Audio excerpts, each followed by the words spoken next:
I used to think cruelty looked like a raised hand or a slammed door. That night I learned it can also look like a polished Mercedes, a husband's even voice, and the soft click of a lock as he orders you out into the dark. 37 miles from home, the sky swollen with rain, he said I needed a lesson. What he didn't know was that I had been studying him for 8 months, and tonight was the final exam he was about to fail. My name is Amanda Carter, and for 3 years I let Andrew narrate my life. He narrated my talents into hobbies, my career into a phase, my questions into paranoia. He could be dazzling at a steakhouse, smooth with a sommelier, the kind of man who tips in cash and remembers everyone's name, while quietly rearranging the world to keep himself at the center. I wasn't weak when I met him. I was busy. I had an MBA, a sharp suit, and a portfolio I was proud of. He fit himself into the spaces I didn't guard. I mistook fluency for care, control for competence, and my silence for peace. 3 hours before he left me at the deserted rest stop, we were cutting into ribeye at the Bluebird Steakhouse, pretending the novelty candle on the creme brulee meant something. I had asked where $10,000 had gone from our joint account, and his smile turned thin as a blade. He made a toast to trust under crystal and candlelight. By 8:47 p.m., his car idled beside an abandoned gas station, the dark windows and weeds waiting like witnesses. "Get out," he said without turning off the engine. "Maybe 37 miles in the rain will teach you respect." I thumbed my phone to record, studied the smug line of his jaw, and stepped onto the cracked asphalt as if obedience were my only option. The rain hadn't started yet, but the air had that metallic promise of thunder. I watched his taillights disappear, counted to 60, and walked toward the black pickup hidden behind the boarded building. My brother Marcus stepped out with an umbrella and a thermos. "Every word?" he asked. "Every word," I said, sliding the phone into a plastic bag. It wasn't heartbreak that sat in my chest anymore. It was something cooler, cut from quartz. This was not the first act of Andrew's cruelty. It was only the most cinematic. Months earlier, I had found the second set of books at his firm, the tax purposes accounts he alone controlled, the withdrawals explained with condescension and noise. The night I discovered a pearl earring under our bed, Nadia's, his assistant's, I stopped trying to fix the marriage and hired my own team. Marcus upgraded our home security in ways Andrew never noticed. Valentina, a forensic accountant, followed every dollar like a tracker reading prints in dust. Rebecca, a divorce attorney with the smile of a violin string, built a case in quiet, careful stacks. We drove through back roads while the sky opened and the windshield drummed. Andrew would be home by now, pleased with his lesson, maybe pouring a whiskey while texting Nadia that he'd handled me. He thought I'd be a soaked shadow on the porch by dawn.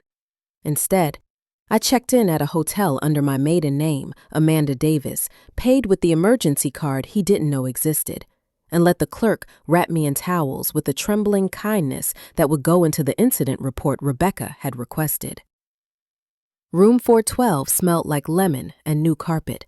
I locked the door, chained it, and finally let the shaking happen. Then I pressed play. "You need a lesson, Amanda." Andrew's voice filled the room, calm as a metronome. "Walking home might teach you respect." My reply was steady. "It's our money, Andrew." He laughed, the small, sharp laugh he used when he wanted me to feel foolish. He recited grocery totals as if they were sins, and rewrote my resume as if I hadn't lived it. I recorded his voicemail at 11:03 p.m., the one where he pretended concern, then the one at 11:19 p.m. where his control slipped and the contempt showed through. At 11:52 p.m., another number called, Nadia, voice honeyed with nerves, saying he was sorry and I should come home. I hung up and logged everything. Silence was not passive anymore. It was evidence. By 12:30 a.m., the rain had settled into a relentless percussion. Marcus texted that house cameras captured Andrew bringing Nadia over last Tuesday while I was with Mom. Valentina texted that the afternoon's $10,000 transfer matched a pattern stretching 2 years. Rebecca texted that Judge Patricia Coleman had granted an emergency hearing at 1 p.m. and told me to sleep if I could. I couldn't. I wrote instead, notes for the woman I used to be. I wrote about the promotion I'd declined because he said travel would strain us, the investment I'd identified and abandoned because he said it wasn't my lane, the friends I'd ghosted because he whispered they were jealous.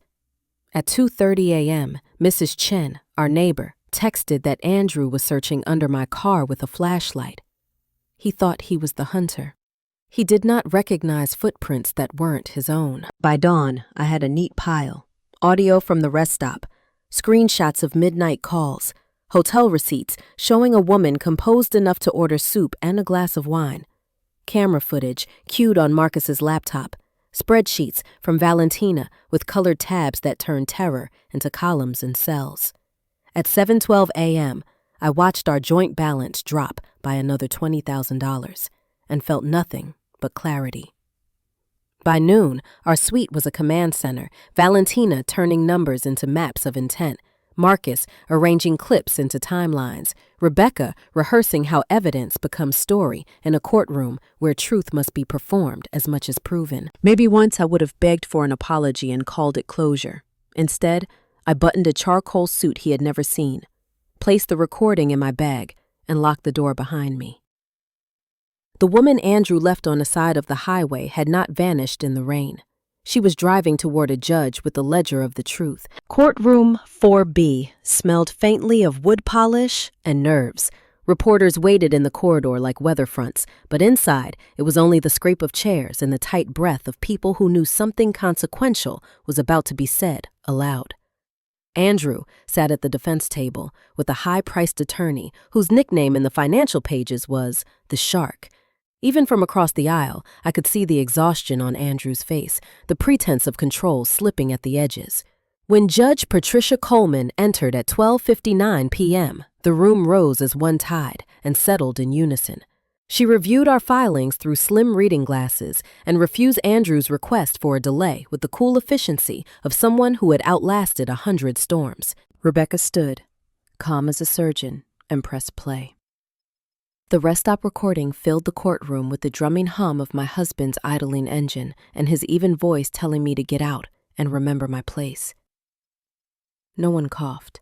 Even the fluorescent lights seemed to dim. When the clip ended, Rebecca guided the judge through the exhibits, transfers to numbered accounts in the Cayman Islands that Valentina had followed like a breadcrumb trail, a timeline of withdrawals, and the pattern that had started 18 months earlier. Andrew's attorney objected on cue, but each objection landed soft and slid away. The judge asked one question, and it carved straight to the bone. "Did you abandon your wife, Mr. Carter?" Andrew stood, practiced a smile, and tried to give an explanation about miscommunications in rain and how I had my phone. The judge repeated the question. He said yes. 2 men in navy suits stepped through the doors as if choreographed. Special Agent Thomas Chen from the Securities and Exchange Commission introduced himself, apologized for the intrusion, and informed the court that a warrant for Andrew's arrest on wire fraud and embezzlement would be executed the moment the hearing concluded. The Shark objected to the drama. The judge raised an eyebrow and told the agents to take a seat, then turned back to her bench like a conductor pausing a cymbal crash. The gavel came down with decisions that sounded like clean air. All marital assets frozen pending investigation. Exclusive use of the home, to me. Temporary support in the amount of $10,000 a month. A restraining order of 500 feet. Andrew exploded at the number, and the judge reminded him, dry as salt, that leaving a spouse 37 miles away in a storm did not persuade her to generosity. The Shark tugged at his sleeve. Andrew sat. I felt my shoulders lower a fraction, the body remembering what safety might be. Outside the courtroom doors, The story began to write itself in headlines, but inside, evidence kept talking. Marcus connected our laptop to the court screen and played short, brutal clips.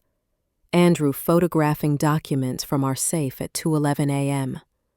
Andrew in the garage speaking into his phone about my mother's inheritance, information he had purchased from my sister Jennifer by paying off her gambling debt. Andrew and Nadia in our living room, laughing at the ease of training me. The shark didn't look at the screen during that one. Andrew did. He flinched when Nadia's voice purred about the prenup and how I'd never fight. I didn't look away. I had already cried those tears in private and wrung them out. In the hallway after the orders were signed, Agent Chen spoke quickly and without cruelty. They had been building a case for months. Valentina's documentation had accelerated everything. The number 3.2 million made my stomach drop. Client money, not ours. Andrew wasn't just stealing from me. He had been quietly hollowing out other people's futures to prop up his ease. Agent Chen asked for my cooperation. Rebecca answered yes before I could nod. By 4 p.m., the afternoon news had our names. At 5:12 p.m., Andrew was booked, his mugshot already traveling faster than contrition. My phone throbbed with messages that swung from congratulations to disbelief to pleas for comment. I ignored them until 6:03 p.m., when Jennifer called for the 15th time and I finally answered. Her voice was ruined with shame. Andrew had paid her debts and asked questions and made himself sound like a savior. She had taken the help and believed the story. Now she understood what she had been. Another spoke in his wheel. She had printed the emails, she said.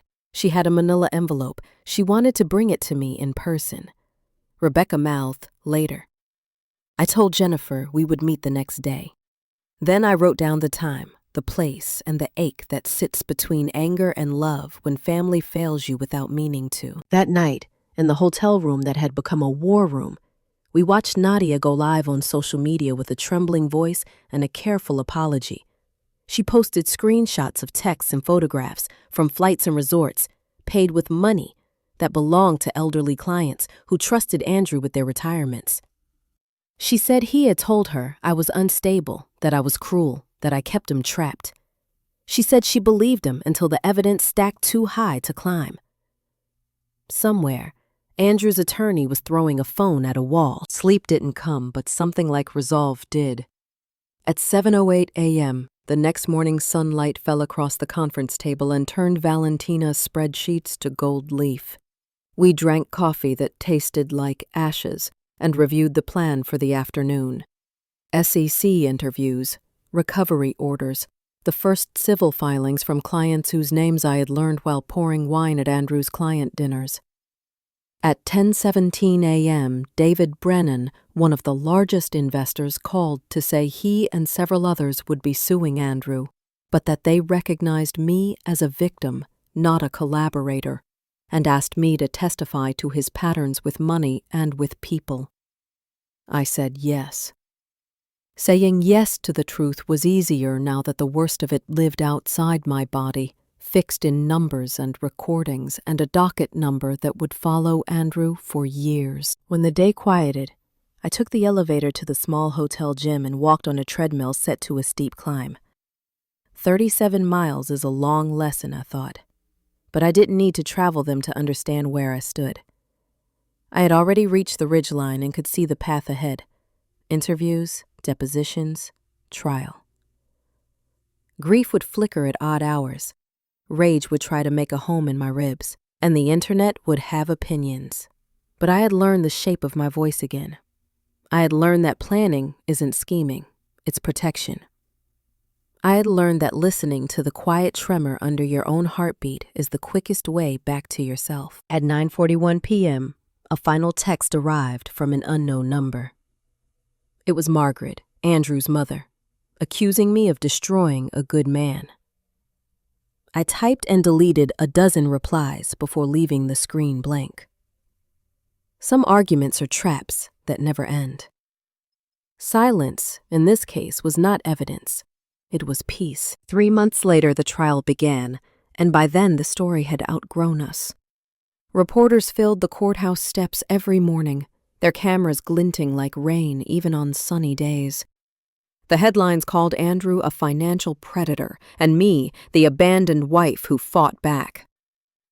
I had learned to walk through the flashes with my chin level, a calmness I had to practice until it became real. Inside, the courtroom air was heavy with old wood and new judgment. Andrew looked smaller than I remembered. His tailored suits replaced by something borrowed and wrinkled. His hair, once carefully managed, was threaded with gray, and his hand trembled when he adjusted his tie. But his eyes, sharp, calculating, desperate, were still the same. The prosecution opened with a timeline that stretched across 3 screens, tracing stolen funds through shell companies, falsified ledgers, and offshore accounts. Each red arrow on the diagram was a slice through the myth of the brilliant investor Andrew Carter. I sat in the front row beside Rebecca, Marcus behind me. Valentina took the stand first, calm and clinical, walking the jury through months of documentation. She showed how Andrew funneled millions from elderly clients, masking it as tax optimization. Then came the witnesses, retirees, widows, small business owners, all describing how they trusted him, how he convinced them they were confused or forgetful when they questioned withdrawals. The defense tried to paint them as mistaken, but the paper trail was merciless. On the 8th day, the courtroom doors opened and Nadia walked in.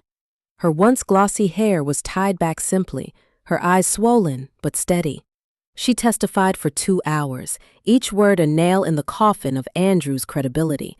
She admitted her part in his deceit, but explained how he manipulated her too, promising love, promising marriage, promising safety. Then she played the recording she'd secretly kept, where Andrew bragged about outsmarting regulators, mocked his clients, and called me the perfect cover.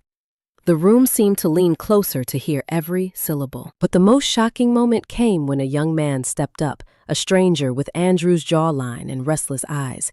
His name was Christopher Valdez. The prosecutor revealed that he was Andrew's son from a long-ago affair, hidden from public record for over 2 decades. Andrew had paid the boy's mother $1,500 a month for silence, money stolen from client accounts. The revelation rippled through the courtroom like thunder. Even the shark slumped in defeat. When Andrew finally took the stand, against every legal instinct his attorney had begged him to follow, he still believed he could charm the room. For a few minutes, he almost managed it. He smiled, joked lightly, spoke of misunderstandings and ambition. Then the prosecutor began cross-examination. With each question, his facade cracked. The recordings contradicted him. The emails exposed him. The witnesses described the same patterns of deceit. Finally, confronted with evidence that he'd forged my signature on property transfer documents, he lashed out, shouting that I had trapped him, that I'd orchestrated this downfall. The jury saw the flash of the man I had lived with, the contempt, the fury. And they understood everything. After 11 days, the jury deliberated less than 3 hours. Guilty on all counts: wire fraud, conspiracy, elder abuse, embezzlement. When the verdict was read, Andrew's face drained of color. I didn't feel triumph, only the quiet settling of truth. Justice isn't joy. It's exhalation after years of holding your breath. 2 weeks later, we returned for sentencing. Judge Coleman looked directly at him as she read her decision. Mr. Carter, you preyed on trust.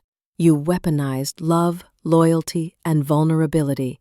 You left your wife in a storm and your clients in ruin. This court sentences you to 96 months in federal custody without the possibility of early release. 8 years. The marshals cuffed him as his attorney whispered uselessly. He turned to me once, shouting, "This isn't over!" I rose, steady, and said clearly, "No, Andrew. It's only beginning." Outside, the sunlight was sharp on the courthouse steps. Reporters shouted questions. Microphones jutted forward. But Rebecca's arm shielded me like armor. "No statements today," she said firmly. The headlines wrote themselves before evening. "The woman left in the rain who brought down $1 million fraud." But I didn't go home to celebrate. I went to the small office we had been building quietly in Brooklyn, a brownstone with peeling paint and new locks Marcus had installed himself. That office became the Phoenix Foundation. Valentina handled the finances, Rebecca guided the legal work, and Marcus oversaw security. Within months, we were helping women trace hidden assets, build emergency plans, escape financial control. Some came trembling, others furious, all of them carrying the same disbelief I once felt, that love could turn into a weapon. We showed them how to reclaim what was stolen, not just money, but dignity. One morning, months later, Jennifer arrived with a box of donuts and eyes clear from 3 months of sobriety. "I want to help," she said simply. She started answering phones, then counseling women who had made bad choices under worse pressure. Nadia came next, asking for a chance to volunteer. She spoke at universities about manipulation and warning signs, about the slow erosion of self-worth that makes cruelty look like care. She never used Andrew's name in her talks, but everyone knew. 18 months after that night in the rain, the foundation's walls were covered with thank you letters from women who had escaped. One of them was from Elena Rodriguez, a 78-year-old widow Andrew had defrauded. She recovered nearly all her money and became our largest donor. "That man convinced me I was losing my mind," she wrote. "Amanda showed me I was finding my strength." One afternoon, my mother visited, lucid and smiling. She handed me a newspaper clipping. Andrew, now treasurer of the Inmates Investment Club. I laughed until I cried. Later, a letter arrived from him, 4 pages of venom claiming I had orchestrated his ruin. The last line read, "I hope you've learned your lesson." I framed it and hung it in my office, right between my diplomas and the first donation check to the Phoenix Foundation. Yes, I had learned my lesson. I learned that cruelty collapses under the weight of truth. I learned that silence can be strategy, and that planning isn't manipulation, it's survival. Most of all, I learned that the people who try to break you only teach you how unbreakable you are. If this story moved you, don't forget to like, share, and leave your thoughts in the comments. Your support helps me tell more stories of courage, justice, and redemption. Thank you for listening, and I'll see you in the next life story.